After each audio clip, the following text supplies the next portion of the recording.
What if the man in the coffin didn't die of natural causes? What if the heir wasn't grieving, but hiding a secret?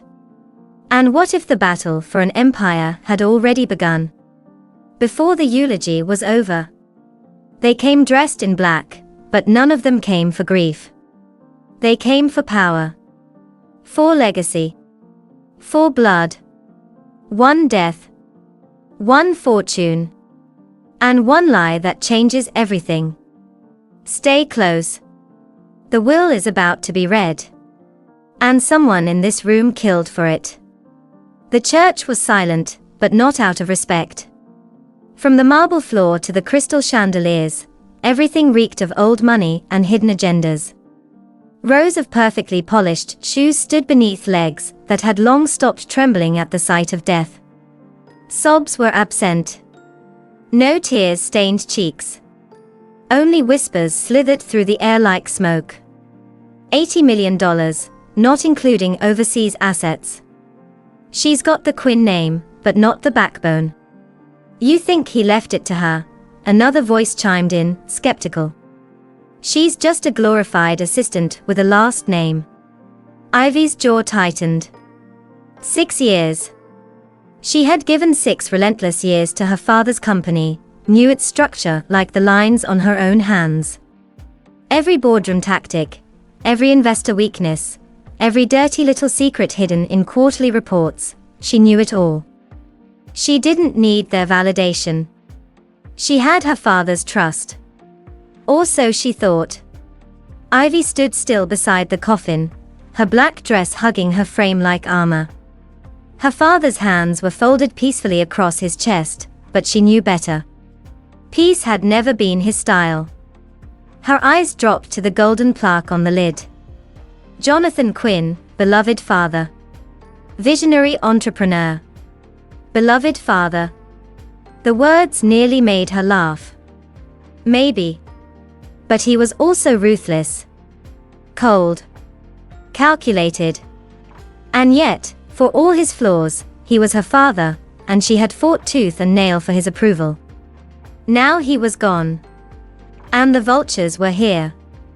You okay? Samantha Rivers whispered from behind her, Ivy's longtime assistant and the closest thing she had to family in that room. Ivy didn't answer right away. Her lips barely moved. They're not here for him. They're here for what he left behind. Sam glanced at the crowd. Looks like half the board and every shark in the city showed up. You'd think this was a product launch, not a funeral. Because it is. Ivy's eyes burned with quiet fury. And I plan to win it. Later that afternoon, Quinn Estate. Reading of the will. The mahogany-paneled study still held the faintest trace of Jonathan Quinn's cologne, sandalwood and smoke. The scent clung to the air like a ghost refusing to leave. Elena Calloway, the family's longtime lawyer, stood behind the desk, files neatly stacked in front of her. Every movement she made was precise, like a surgeon prepping for an autopsy. Lucas sauntered in last. Sunglasses on. Tie loose. His cologne arrived before he did, strong, arrogant, expensive. He dropped into the leather chair like he was already CEO. Good to see we're all dressed for the occasion, Ivy said, her voice sharp as a blade. Lucas smirked. Sorry, sis. Did I interrupt your morning ritual? I'm mourning a father. You're celebrating a payday. Tomato, tomato. Elena cleared her throat, lifting the envelope. Shall we begin? She read aloud, voice calm, emotionless. I, Jonathan Quinn, being of sound mind and judgment. Ivy leaned forward, eyes fixed on Elena. Do hereby leave the entirety of my estate, including all financial assets and controlling shares of Quinn Enterprises, to my son. Lucas Quinn. Silence cracked the room wide open. Ivy blinked once. Twice. Her heart hammered. No. That's not right. It's in writing, Jules, Lucas said, holding up the document like a trophy. Black ink. White paper. Signed, sealed, delivered. He told me he was changing it, she hissed. He said he had a meeting with Elena the day before.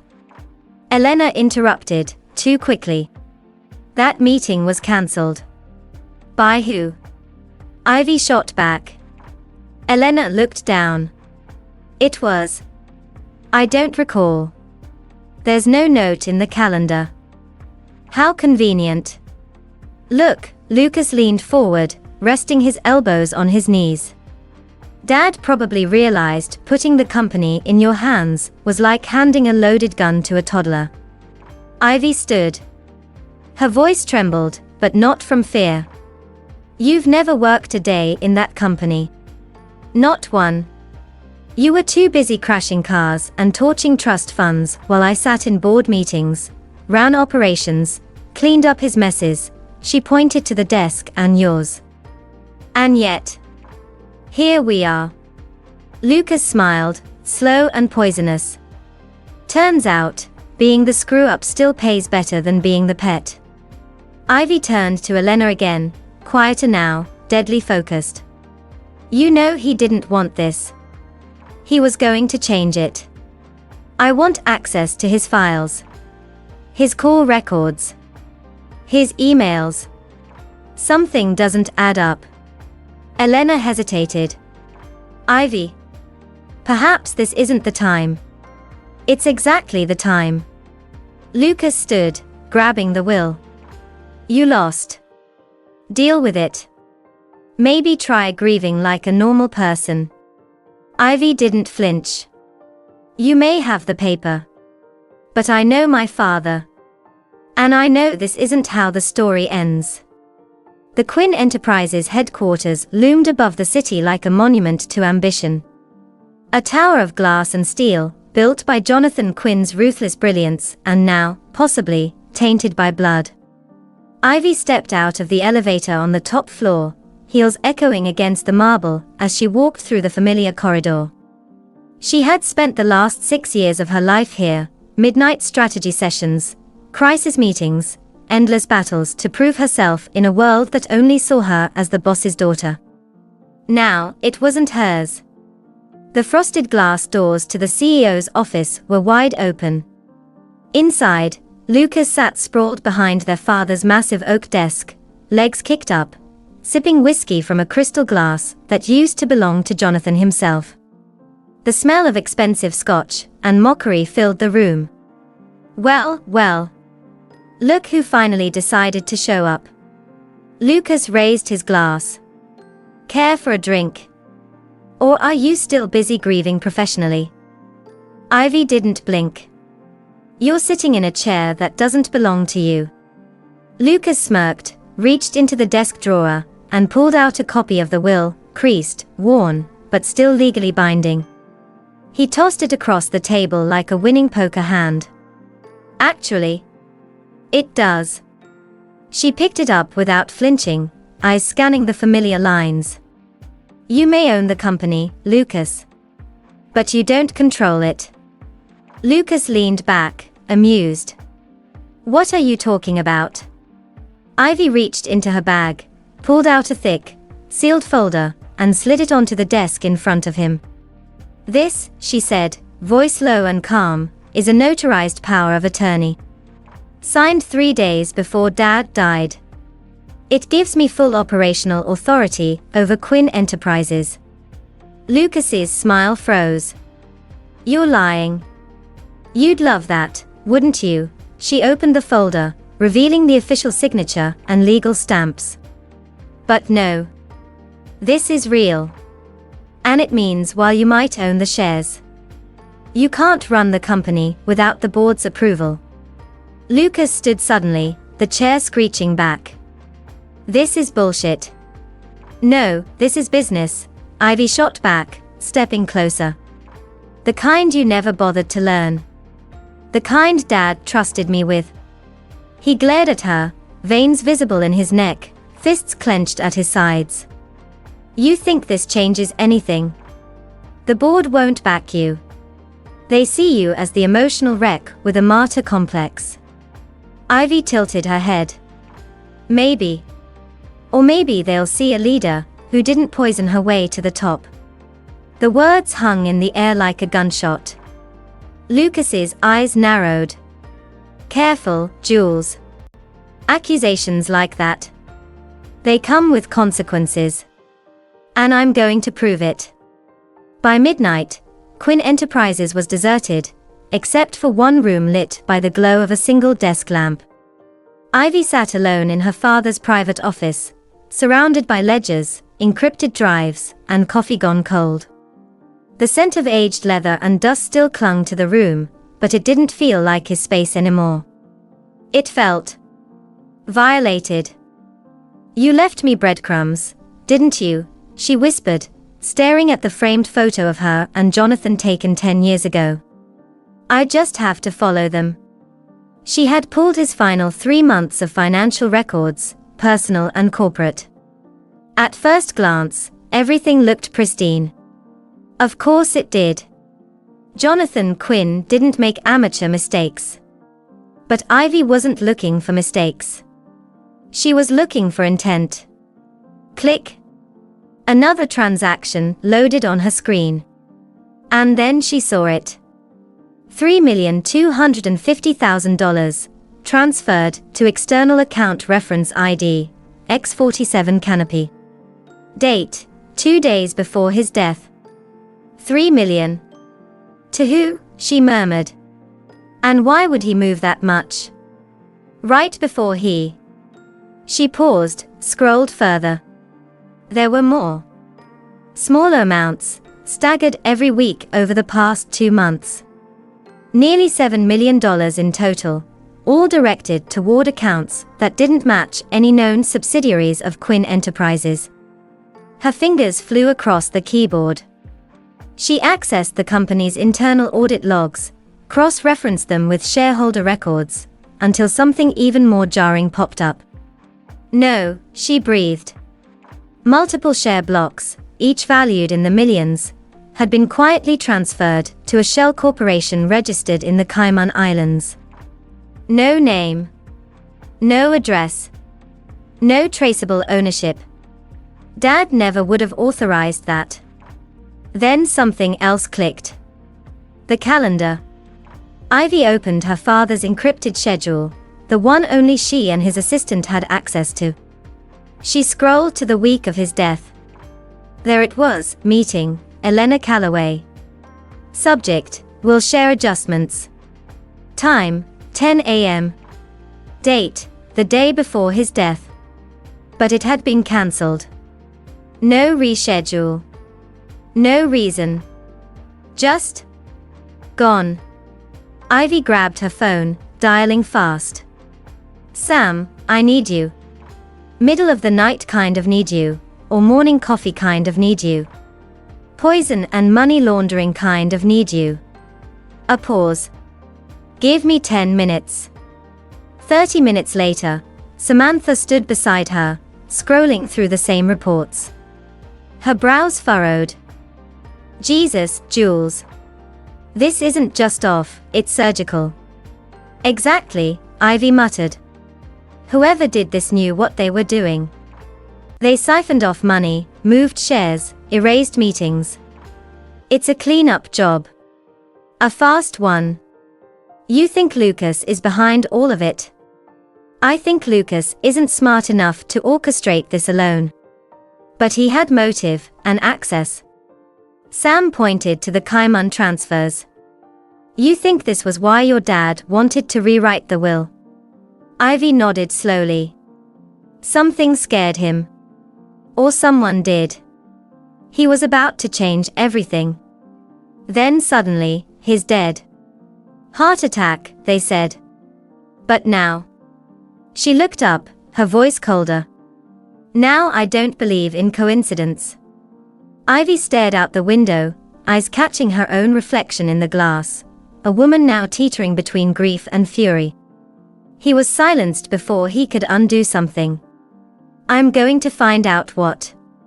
Behind her, Sam's voice cut through the silence. And when you do, Ivy turned. Then I burn whoever did this to the ground. The morgue was quiet in a way that made Ivy's skin itch. Clinical. Too clean. The kind of place where truth came in sealed bags and justice often arrived too late.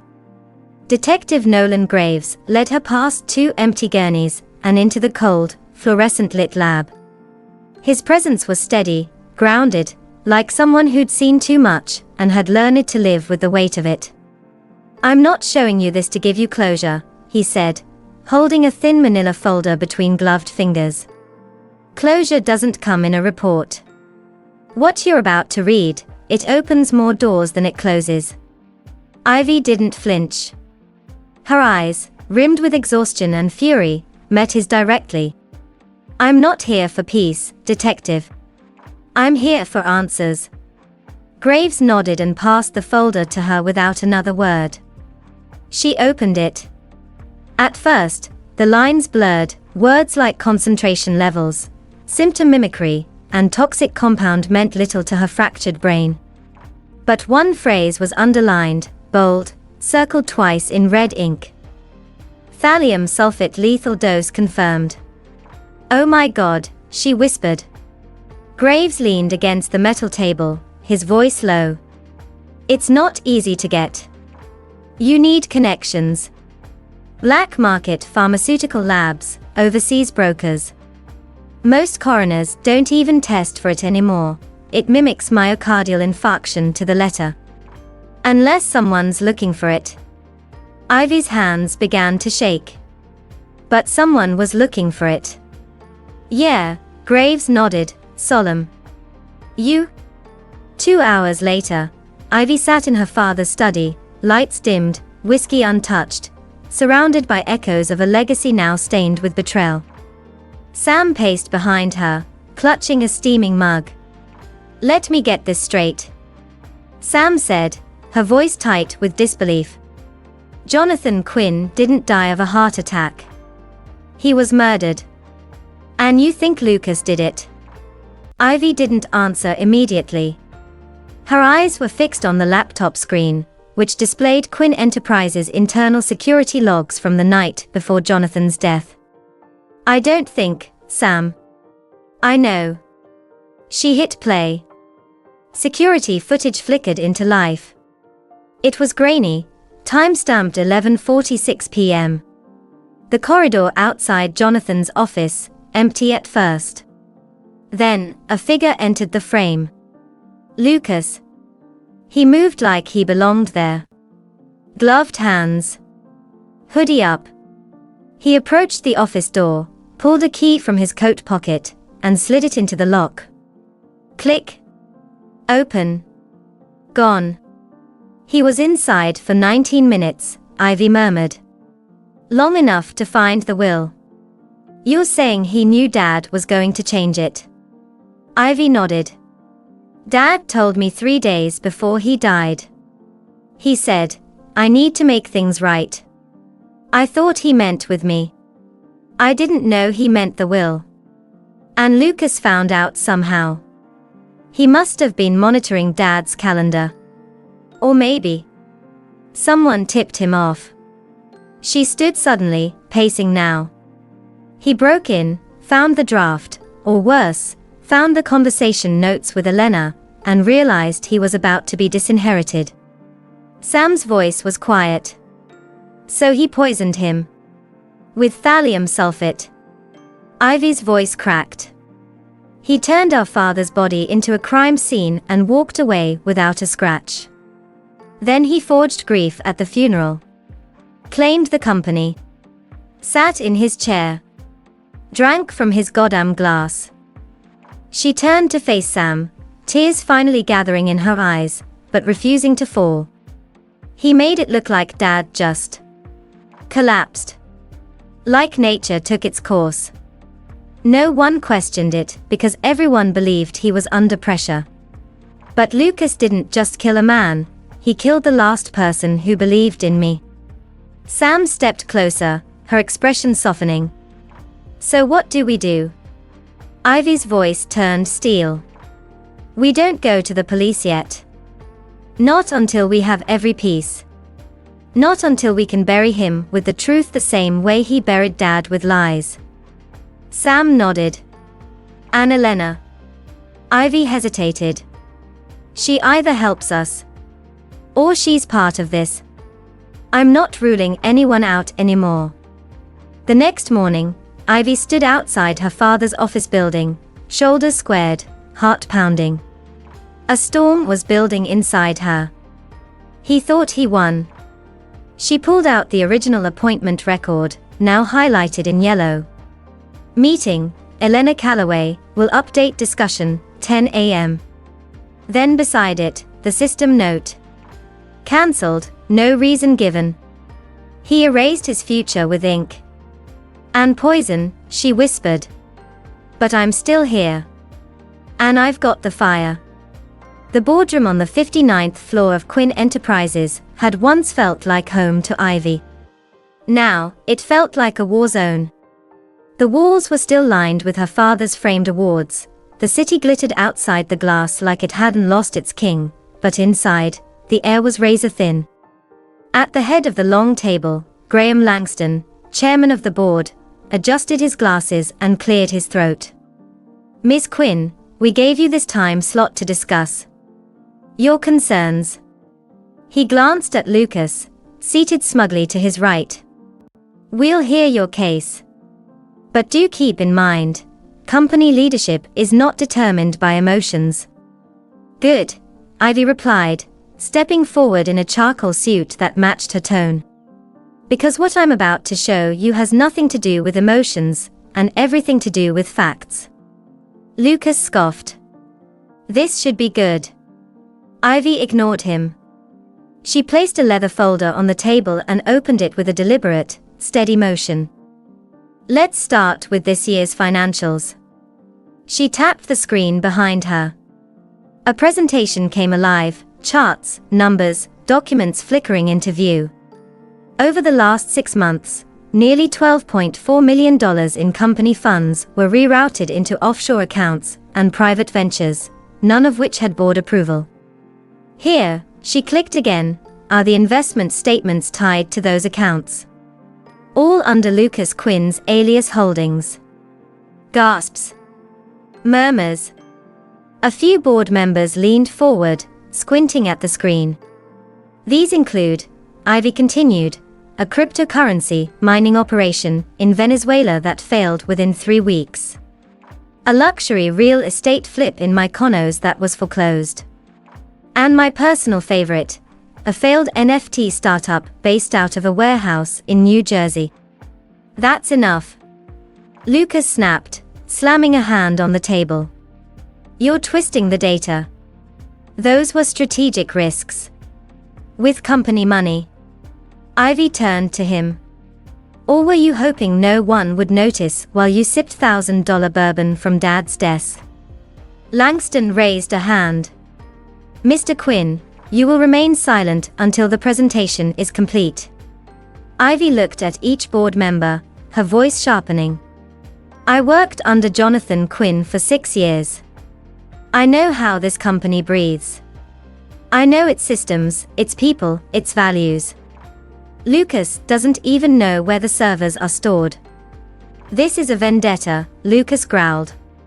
She's bitter because Dad didn't pick her. Didn't he? Ivy said, quietly. Then she walked to the end of the table, opened a second folder, and slid a single document toward Langston. This, she said, is a legally notarized power of attorney. Signed 3 days before Jonathan Quinn died. It gave me exclusive operational control over Quinn Enterprises. A beat of silence. The room froze. Langston examined the document. Then passed it to the legal advisor beside him. Pages flipped. Stamps were verified. This is valid, the advisor said flatly. Executed in full compliance with internal bylaws. Lucas stood. This is bullshit. She forged it. Careful, Lucas, Ivy cut in, eyes glinting. You're throwing around the word forgery, while sitting on a throne built on one. She tapped one last file on the screen. This is a forensic comparison of our father's original signature versus the one on the will that gave everything to Lucas. Expert opinion. The signature on that will was replicated digitally. It's a fake. The silence was deafening. Langston adjusted his tie, leaned forward, and looked around the table. Ladies and gentlemen of the board, I believe it is time to call a vote. No hesitation. Hands went up. One by one. All in favor of removing Lucas Quinn from his executive position effective immediately. 11 hands in the air. All in favor of appointing Ivy Quinn as CEO of Quinn Enterprises. 12 hands. Langston turned to Ivy with a slight nod. Congratulations, Ms. Quinn. Lucas's chair screeched back as he lunged forward, eyes wild. This isn't over, Ivy. You think this changes anything? That company was supposed to be mine. Ivy stood tall, her voice calm and cutting. No, Lucas. You stole it. I just took it back. The boardroom was so still, it felt like the world had paused to breathe. Lucas stood at the far end of the table, red-faced, fists clenched, chest heaving. His carefully gelled hair was disheveled, tie askew, rage radiating from every twitch of his jaw. The final vote had been cast. The verdict was unanimous. He was out. Ivy stood motionless at the other end, hands resting lightly on the table's edge. Her expression was unreadable, part control, part fury, part triumph long denied. But inside, her heart pounded like a war drum. This is a mistake, Lucas said, voice cracking as he looked around the room. You're all making a mistake. I own this company. Langston, seated near the center, spoke evenly. You may own shares, Mr. Quinn, but this board governs leadership, and you no longer have its confidence, or its tolerance. She manipulated you, Lucas growled, jabbing a finger toward Ivy. You think she's better than me? She's just a glorified secretary, who got lucky, because she kissed Daddy's ass long enough. Ivy's eyes darkened. No, Lucas. I earned this. Every inch of it. While you were snorting lines in Monaco, I was rebuilding Quinn Enterprises after you tanked 3 divisions. You want to talk about who Dad trusted? She leaned forward, voice like cold fire. He trusted me. And in the end, he was right. Suddenly. Slam. The boardroom doors flew open with a deafening bang. Everyone turned sharply as 3 figures entered, Detective Nolan Graves, flanked by 2 uniformed officers. Their presence was thunderous. Lucas Quinn, Graves said, voice booming across the polished wooden glass, you are under arrest for the premeditated murder of Jonathan Quinn. The words detonated in the room like a bomb. A stunned silence dropped over the board. Lucas blinked. What did you just say? You heard me. Graves stepped forward, producing a warrant. We have evidence tying you to the possession and use of thallium sulfate. We also have video footage of you accessing your father's office the night before his death, and digital logs showing you cancelled his meeting with the family lawyer. Everything's been verified by our forensics team. No, Lucas started backing away. She did this. This is her plan. She's framing me. The data doesn't lie, Graves said. And your fingerprints are all over it. The officers closed in. Don't touch me. Lucas barked, swatting at one of them. You're all out of your damn minds. That man was going to take everything from me. Ivy didn't move. Her gaze was calm, deadly, like she'd been waiting for this moment her whole life. Lucas turned toward her, eyes blazing with betrayal. You think this makes you a hero? You think Dad would be proud of you for this? He promised me Quinn Enterprises. I was supposed to be the heir. She stepped forward. 1 step. 2. Now only feet away from him, she looked him in the eye. Her voice was quiet. Razor sharp. He changed his mind, Lucas. No. Because he finally saw you for who you are. Shut up. A coward. A parasite. And a murderer. Lucas lunged toward her, but the officers grabbed him instantly, forcing him down over the table. You don't deserve it, he shouted, face red, spitting with rage. I am Quinn Enterprises. This was mine. Ivy didn't flinch. She looked down at him, hands in her pockets. And now, she said coolly. You're nothing. Click. The cuffs snapped shut around his wrists. Final. Brutal. Absolute. Detective Graves leaned over him. You're done, Quinn. As they dragged him toward the door, Lucas screamed one last time, eyes locked on Ivy. You haven't won. You think this is over. There's more going on than you know. Ivy tilted her head slightly. Then I'll find it, she said. The door slammed shut. The silence that followed was suffocating. No one spoke. No one moved. Langston finally cleared his throat, adjusting his glasses. Well, that was dramatic. Ivy turned toward the board. Now that the rot's been removed, I believe we have a company to rebuild. For the first time in over 3 decades, the CEO's office at Quinn Enterprises was silent, not in mourning, but in transformation. Gone were the gold-framed portraits of yachts, golf courses, and Lucas's short-lived crypto empire. Gone were the velvet armchairs, the overpriced art, and the bar cart stopped for vanity, not hospitality. Ivy stood by the floor-to-ceiling windows, watching the city pulse beneath her like a living organism. A storm had passed. But the winds hadn't died. Your father always said this view made him feel untouchable, came a voice behind her. She turned. Graham Langston stood in the doorway, arms crossed, his expression unreadable. You've got the keys now. How does it feel? Heavy, Ivy replied honestly. Like something I'm responsible for, not entitled to. Langston nodded once. Good answer. 3 weeks after Lucas's arrest, Quinn Enterprises was no longer in free fall. Ivy had called emergency board meetings, closed down 4 unprofitable ventures Lucas had funded, and dissolved the Canopy shell company he used to siphon funds. She reversed multiple off-the-book contracts, redirected capital toward sustainable growth divisions, and personally met with every department head to rebuild morale. Word spread fast. Quinn Enterprises had a new kind of leader. She doesn't hide behind titles. She actually reads the reports. She cleaned house without firing half the staff. And slowly, very slowly, the loyalty returned.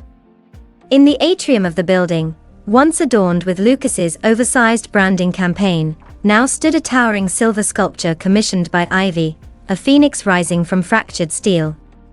A symbol. A statement. One morning, as she walked the factory floor of one of their oldest manufacturing plants, a senior technician stopped her in her tracks. You're really him, aren't you? The woman said, oil-stained gloves in hand. Ivy blinked. Excuse me. Jonathan Quinn, the woman clarified. You're not his shadow. You're his second coming. Ivy smiled faintly. I'm not him, she said softly. I'm what comes next. In the boardroom, reports reflected green for the first time in months. Profits were rising. Projects were stabilizing. And morale, after being dragged through scandal and silence, was slowly taking root again. Langston stood beside Ivy after a quarterly review. You've done more in a month than Lucas did in a year. That's not saying much, she replied, dryly. Still. Don't downplay it. The company isn't just recovering, it's breathing again. Ivy looked out at the city, eyes narrowed, not with fear, but focus. Then we don't stop. We go further. Smarter. Stronger. This place was my father's kingdom. She turned back to Langston. Now it's my legacy. But as night fell and the office lights dimmed, her phone buzzed. One new message. No contact name. You really think Lucas did this alone? Her pulse kicked hard. The office was nearly empty. Only the faint hum of the fax system and the soft tick of the minimalist clock on the wall reminded her time hadn't stopped. But her thoughts had. She read the message again. Then again. Who the hell? Her fingers hovered over the reply field, but she stopped herself. Whoever sent it didn't want a conversation, they wanted her attention. And they had it. She locked the phone and stood up, walking to the edge of the room. The city spread below her like a sea of stars. In the distance, red warning lights blinked atop other high-rises, like silent sentinels.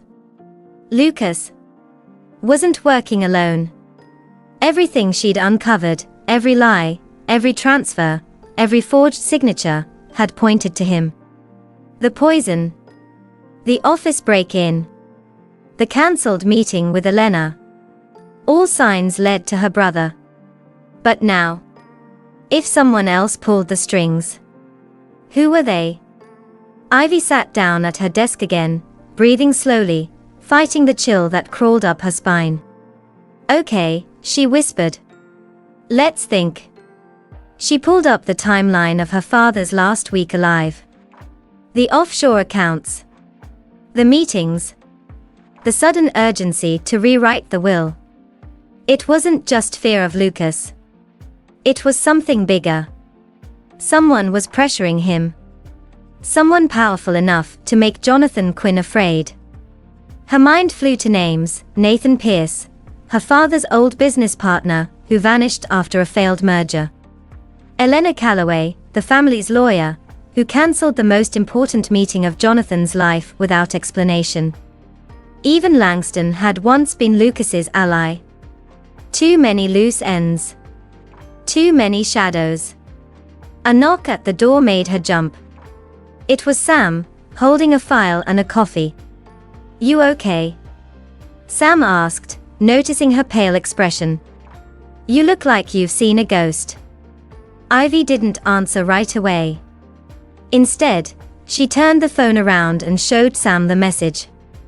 Sam read it, then looked up slowly. Shit. Yeah. You think it's real?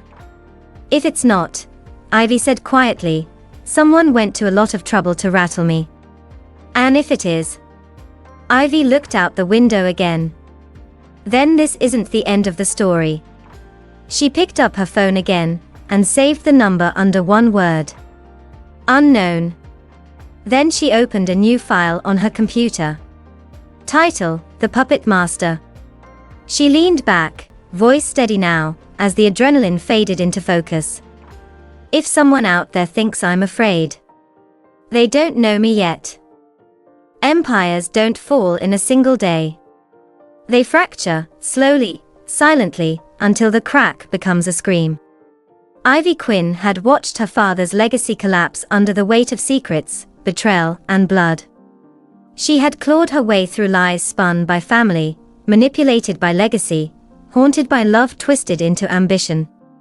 And in the end, she stood, not just as a survivor, but as the last one standing. She unmasked a killer, took back what was rightfully hers, and brought truth to a world built on deception. But when the smoke cleared, she saw it. The deeper truth. Her father wasn't just murdered by a son hungry for power. He was betrayed by something bigger. Older. Hidden in boardrooms, in contracts, in quiet phone calls made at midnight. A game of inheritance played by hands far beyond Lucas's reach. Ivy didn't just lose a father. She uncovered a war. And the ones pulling the strings, they weren't done yet.